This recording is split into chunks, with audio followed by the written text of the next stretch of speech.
সন্তান বাবার সামনে পাপ করতে ভয় পায়, কিন্তু আপনার নির্লজ্জতার কারণে, সমাজের অধঃপতনের কারণে, সমাজের জাহালতের কারণে, সমাজে ইজ্জত না থাকার কারণে আজকে কি হচ্ছে জানেন? আজকে আমাদের সমাজে আমরা দেখতে পাই, ওই যে চায়ের দোকান থেকে 5 টাকা দিয়ে একটা সিগারেট নিয়ে একটা ছেলে কি করতেছে, সিগারেট গ্যাস লাইট দিয়ে ধরাচ্ছে।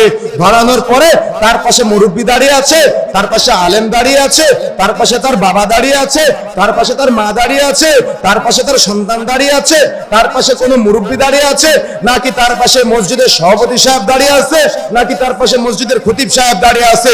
ও কাউকে তোয়াক্কা করে না, ও সিগারেট খায় আর ও যাত্রার দিকে ধোঁয়া ছেড়ে দেয়। কেন এমনটা হচ্ছে? কেন যুব সমাজ অভিভাবকদের লজ্জা করে না, অভিভাবকদের ইজ্জত করে না, অভিভাবকদের সম্মান করে না? এর অন্যতম একটা কারণ হলো অভিভাবকরা ছোটদের সামনে পাপ করে। এর বাবা একে সিগারেট খোর বানিয়েছে, এর বাবা একে জর্দাখোর বানিয়েছে, এর বাবা একে মদখোর বানিয়েছে। এটা সমাজের বাস্তবতা। কতটা নির্লজ্জ হলে আজকে চাচা তার ভাতিজাকে সিগারেট ধরিয়ে দেয়, আর কতটা নির্লজ্জ হলে ভাতিজা চাচাকে সিগারেট ধরায় দেয়। সমাজের বাস্তব চিত্র এগুলা। দাদা নাতির কাছে সিগারেট বিক্রয় করে। মা বোনেরা যারা আছেন, সন্তানকে নিয়ে সতর্ক হতে হবে।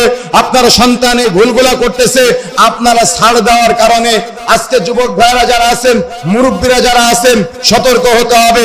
আগামীর প্রজন্ম যারা আসতেছে তাদেরকে নিয়ে ভাবতে হবে, তাদেরকে নিয়ে চিন্তা করতে হবে, তারা যাতে করে অন্তত ইজ্জত করতে পারে, সম্মান করতে পারে।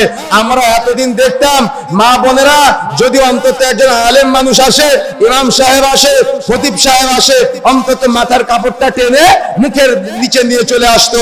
কিন্তু এখন সমাজ এতটাই নির্লজ্জের, এতটাই বেহায়াপনার, এতটাই জঘন্য, একজন পুরুষকে দেখলে একজন নারী তার মাথার কাপড় উল্টে ফেলায় দেয়। কেন হচ্ছে এমনটা? কেন আজকে যুবকের অধঃপতন? কেন আজকে যুবতীদের অধঃপতন? এই অধঃপতনের অন্যতম একটা কারণ হলো বাবা তার সামনে তার মেয়েকে গেঞ্জি গায়ে ঘুরে বেড়ার পারমিশন দিয়েছে। তাই